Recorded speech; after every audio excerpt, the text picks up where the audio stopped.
How much in debt are you? Imagine dating someone that's $100,000 in debt and keeps out taking loans. It has no money to take you on dates. Zero. I'm Lexa. And I'm Ash. And today we're gonna talk about what it's like dating a baby newbie pilot.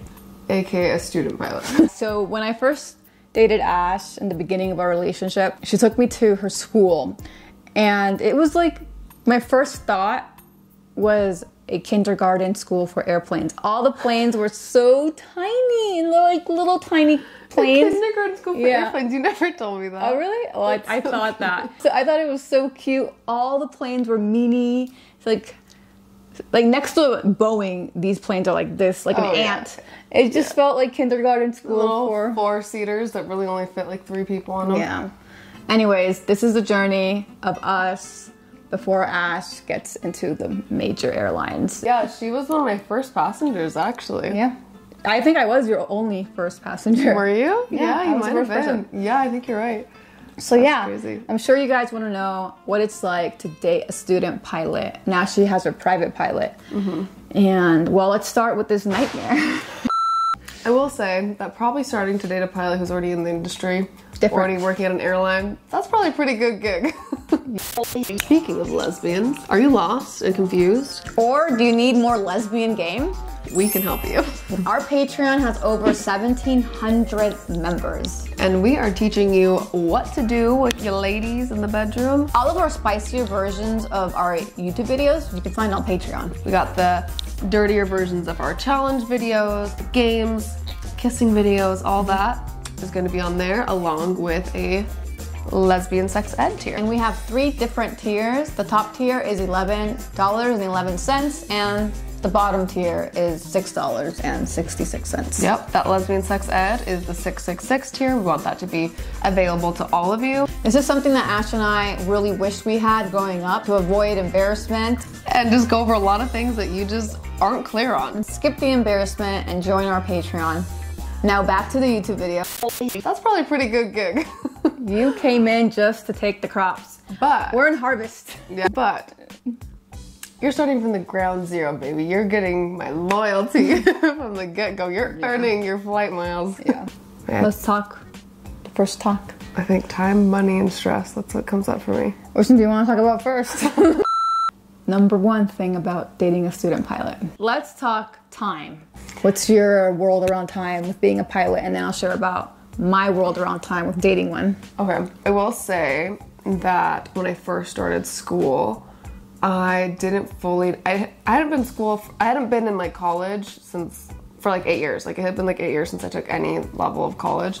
And so it'd been a while. I wasn't used to being a student anymore. And so I had like no concept of how to self-regulate my schedule, or like my school is also very disorganized, unstructured, kind of, they call it Part 61, which is like a mom pop little shop. Let me interrupt a little bit. Mm-hmm. So most people don't know what this even means, because even when I started dating you, I had no idea what being a pilot, going to school to be a pilot even looked like. Basically, you're not just learning on your own, but you're also being taught how to fly the plane. Yeah. And these are 2 different, per se, classes that you're doing simultaneously. Yeah. Mm-hmm. So that's the thing that I didn't fully understand about flight school either before I started. You're learning 2 completely different skills. You're learning how to fly an airplane, and you're learning all the ground knowledge. And nobody really goes into how difficult that is and how much time you have to put into the ground knowledge. You're literally entering into a completely different world with a completely different language. You have to know meteorology. You have to know cloudology. Yeah, that's meteorology. That's part of meteorology. Yes, like weather and everything up in the sky. You have to know. God, why am I? Oh, you need to know aerodynamics. You need to know physics. Yeah, literally. So many different things. Oh, this is what got me. She had to learn literally the whole fucking airplane like an engineer. You don't even know how to change your oil, okay? She doesn't even know how her car works. I know how to change my oil on an airplane. That is so bizarre. I had no idea. I had to learn how the whole engine works, how each of the systems work. And I'm obviously not a car girly, and so I had no clue. I think a lot of men go into this industry and they just get a lot of things. Mm-hmm. I was not raised like playing with Rector sets and such, you know, so I was I was just in my own little world, had to learn so many things from scratch, I think. And I never really had been just like casually interested in aviation. I feel like there's a lot of guys who just like look up meteorology things and know about airspaces. And I'm like, who the hell knows this stuff? I didn't. Who does that? So, time. Yeah, time. I didn't realize that, I pretty much thought it was like, okay, I'm flying the days that I'm flying, and then I'll do like some studying. I didn't realize that you have to study every single day. Like, it's not like a thing where you just casually go in, and then I've always been good at school, so I just kind of felt like I could just like skate my way through with as little effort, I guess, as possible. But I didn't really fully understand how to structure my time, or like how, I didn't really understand the whole depth of what I even needed to know. Like, I had no clue where to even start and where to go. So, yeah, at the beginning of us dating, I wasn't great at structuring my time. She was not. We were going out, like, every weekend, Friday, Saturday, Sundays. We were just not being responsible for what she needed to be doing for school. And I had no idea what she needed to be doing for school. When she I started, didn't really either at first, to be honest. And then when she started realizing what was missing that she wasn't doing, we basically spent every day inside the house. I would help her with flashcards here and there. And then every once in a while we'll have dates, but it's very more important for her to focus on school than it is to basically go on dates and do all this fun stuff. It doesn't always happen. Well, and I even broke it off with her at first because I just didn't think I could handle having a relationship during school, because I was starting to realize all the things that I needed to do, and I think I kind of blamed you for the fact that I wasn't being as good with my time as I should be, and it wasn't fair to you. But I was like, I don't know that I can handle this, because you know, being in a new relationship, you want to just like spend all this time being intimate, doing fun things, like you just get in your own little like world with each other. We're going to Peru and you're invited. All you gotta do is be a queer woman and be 18 and over. Do you want to find the love of your life, or maybe just some lasting queer friendships, or a fling for the week? Or just hang out with us and have a couple drinks. You can find it in Peru. Yep, we're going to Peru April 28th through May 4th, and we're looking for more queer people. If you are wanting to explore some ancient ruins, the beach, an amazing, beautiful Airbnb villa, then come with us and let's hang out on the beach, drink some beers with the gays. Yeah, all you have to do is sign up on ashandlexa.com and buy your ticket to Peru. Yeah, can't wait to see you there. Can't wait. Bye. It's not like realistic for what you're doing. It's just not. Like, it's just not something that I could just let myself just be in this little tunnel of love 24/7. Like, I had to like get back to reality, and it took me a second to figure out how to structure that while also having you in my life and just, you know, trying to be a content creator, lots of other things. But also to realize that I'm not someone that needs all that right now. You know, it's nice, but I don't need it. So yeah, time is definitely something to consider. Anybody who's not at the airlines yet, even people who are at the beginning of the airlines, like they're putting a lot of time into this, and you have to recognize that you're not going to always have as much of their time as you maybe would with somebody else. Kitty. All right, next topic. Let's talk stress. I'm an emotional support pet. You are. This is the hardest thing I've ever done, to be honest with you. A lot of people say that. Pretty much everyone I've talked to has just really not enjoyed flight school. I've thought about it so many times. I'm like, if I had known it was going to be this hard, would I have done it? I don't know, but I'm glad I didn't know. Yeah, I mean, you're just too far deep. Too far gone. And you wanted to quit so many times. I mean, on my end of the stick, there's a lot of crying from you and wanting to quit. And as a partner, I'm just there for you emotionally, you know, to just hear you. But in the end, it's whatever Ash chooses to do. And I know that you're going to be a pilot, whether you're crying or not. That's the annoying thing. I hate it, but I love it, and it's so dumb. I want it so bad. Yeah. And I want the end goal that it's worth all of the stress. Yeah. There's been a lot of stress. Like, I think I didn't fully understand the roller coaster that it was going to be and the different things I was going to go to. It's usually not a smooth ride.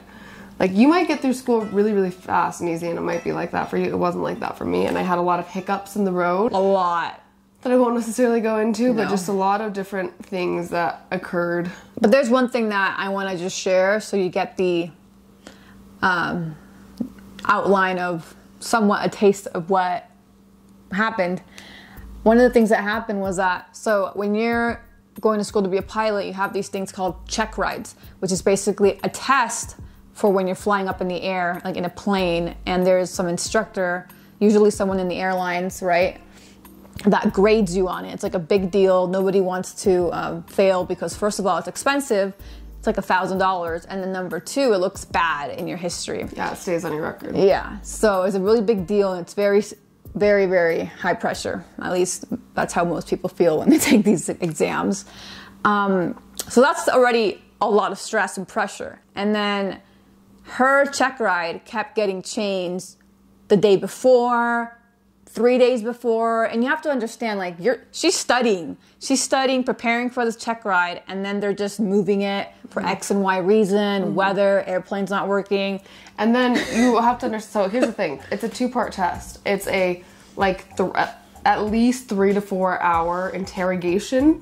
Literally. Where they literally just, like, ask you and pelt you with questions for hours and hours on end, and you have to, like, show them that you know enough of all of the ground knowledge. And when I say ground knowledge, it's, you know, sky knowledge too, but all of the knowledge that you have to know in order to fly. And then once you pass that, then immediately after you go and you fly, and you have to show them all these maneuvers and stuff and do everything right. Not even just the maneuvers. You have to, like, from the moment you get to the plane, start checking it, everything you need to do, everything correctly to their standards. Yeah. And aside from that, you're paying for the gas, you're paying by the hour for the plane. It's expensive, which adds more stress, because if you don't pass, then you gotta pay for it again. Yeah, well, and the most expensive thing that I didn't realize, I had no concept of, with getting a check ride moved back, is that you have to stay, like, you have to stay fresh with your flying. And so if it gets pushed back, that means you have to spend more money on more hours to stay fresh before the check ride. And so when it keeps on happening, you're trying to play this dance of, like, not flying too much where you're spending too much money beforehand, but you have to fly enough that you're staying, like, fresh with everything. And that just kept happening to me over and over and over and over again for, like, 2 months. So I spent so much more money than I needed to, way more time. My stress. Planes kept on, like, going down into maintenance, like, all this crazy stuff, weather, blah, blah, blah. It just was, like, one thing after another. And it was one of the most stressful times for me that I've ever had. And that brings up the next topic, money. So most students that go to pilot school, they take out loans. It's really rare that anybody pays $120K just cash. So not only are you paying this money through a loan company, but you're also paying interest on that money, which is not cheap. We're talking 20% interest. I think you got a good one for like... Mine was like 15%. 15%. That's still... That's like a credit card. Yeah, and you're talking like this loan I think is about $60K or so far. I don't know. Yeah, but it's like, think up to like $100K at 15% interest. Like that's a good chunk. And then most pilot schools don't even want you to work. Some of them won't even let you work while you go to school. So now you're living off loan money, which you were kind of doing, not really. Yeah, before I met you, at least. Yeah. Mm-hmm. But it's so hard. Like, I didn't have the luxury of just not being able to work at all. Like, I still had to do content, and I was a beverage cart girl at a golf course. And it's hard. What sucks is that, like, content is what I was doing before, what I was doing full time beforehand. But, like, I didn't have as much time to be putting towards content. So it's like, I need to make the money, but I also am so stressed out and putting so much time towards school, and now I have to like divide that time, and that's like a very difficult balance. A lot of people who go to flight school, and it's like a stereotype that a lot of pilots, their parents are pilots, or they already have people in the industry, and a lot of them have like rich parents who like pay for it for them basically, or pay their way through school, or at least like they're not having to like worry about working. And that's so great for those people, and it probably helps you get through so much quicker, and that's amazing. Not my experience. Yeah. And now you're choosing to marry somebody who has all the steps. And all the what? All the steps. Yep, that's me. But with a promise of what's going to be at the end. The promise of the cute. Rainbow, you know, little pot of gold. The rainbow without all that. Okay, yeah. But it's funny because when we first started dating, like, I was really upfront with you about that. That was part of the reason. Not really. You left out the debt and the amount of debt from your loan. Okay, not that part. I didn't have to tell you how much I owed. I mean, I was upfront with the fact that I didn't have like excess money to be spending, and that if we were going to get into a relationship, and this is part of the reason I pushed you away too, because I felt very embarrassed by this. Like I didn't want, I don't know, I felt embarrassed to like talk about finances and to express that like I wasn't in a place to be able to really offer much in that way. And so when we started dating, I basically told you like, if we're going on dates, if we're doing anything, you're basically going to be the one that's paying for everything. And that makes me very uncomfortable to expect from somebody. But like, I just want you to be aware of where I'm at and what my financial state is, you know? And so that's what's she happened. Still wanted to date me. Yep. She's so cute. Yeah, so here we are. Those are the 3 or 4. 3. Okay, I'm gonna add a 4th one. Please do. When I started dating Ash, all of a sudden everybody's a pilot now, or a student pilot. Everybody we talk to, anytime we hang out with anybody, it's like a pool of airline pilots, which I think it's so funny and so random. I would have never imagined my life with just surrounded by pilots. Pilot. We don't really know very many at the airlines, though. It's pretty much all just student pilots. But they will be in the airlines, and I'm gonna hop on a plane, and I'm just gonna know everybody there. And another thing is that I know like all these random. I know too much about aviation. Like someone's been cooking here. Like I know so much about aviation that it's so funny to me because I have no interest in aviation as far as like flying an airplane. No interest whatsoever. You'll learn a lot. If you're a good partner, then you will be quizzing them on flashcards. Yeah. You'll be going over and studying with them. If you want to spend time with them before a check ride, you better believe you're helping them study. That's what I was doing. Yeah. That was our time together, baby. It'd be like 10 p.m. at night with the little red lights on in our bedroom, and you'd just be doing flashcards with me. You'll know a lot of cool things you didn't even know you wanted to know. I can't think of any right now. I know, like I didn't know what the yoke was, which is like what drives the plane. Or turns the plane, maneuvers it. I know what the rudder pedals are. I know the horizontal stabilizer. Oh. And then there's the vertical one as well, right? Like I know all these things for no reason. Nautical miles, right? That's nautical miles. I hear that word a lot. Yeah, that's all I can think of right now. But like I'm flying this many nautical miles. Yeah, nautical miles. You now know that across country does not actually mean across the country. Oh yeah, they do cross country to the quiz. Yeah, we had to do I had to do a solo cross country flight, for example, and I flew from Mesa, Arizona to Tucson, Arizona. So it was like all around like a 3-hour For some flight. reason, I never thought it would be across the country. I never really? thought anything, honestly. I thought before I started that it'd be like going to a different state. Oh. All right, fam. Well, we love you. And see you next time. See you later. Ciao.